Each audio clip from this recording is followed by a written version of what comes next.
After 2 weeks of UN climate talks in Glasgow, there's no end in sight yet for countries aiming to secure commitments to put a cap on global warming.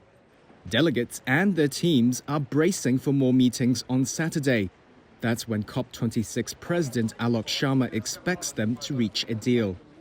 The meeting's primary aim is keeping the 2015 Paris Agreement's target to cap global warming at 1.5 degrees Celsius, the limit scientists say would avert its worst effects. There's tough talking still to be done over phasing out of fossil fuel subsidies, carbon markets, and financial help for poor countries to tackle climate change. Friday's draft included weaker language than the previous one, asking states to curb financial support for coal, oil, and gas industries. They're the biggest cause of global warming, and that dismayed some campaigners.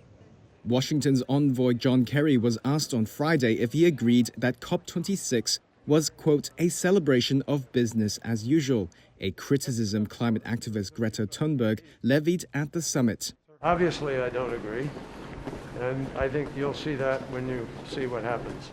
Saudi Arabia, the world's second largest oil producer and among those most resistant to strong wording on fossil fuels, said the latest proposal was workable. And richer nations with higher emissions are coming under pressure to pay up more cash for poorer, developing countries bearing the brunt of climate change.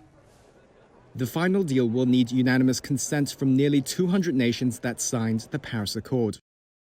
Greenpeace told Reuters the fingerprints of fossil fuel interests are still on the text and that this is not the breakthrough deal that people hoped for in Glasgow.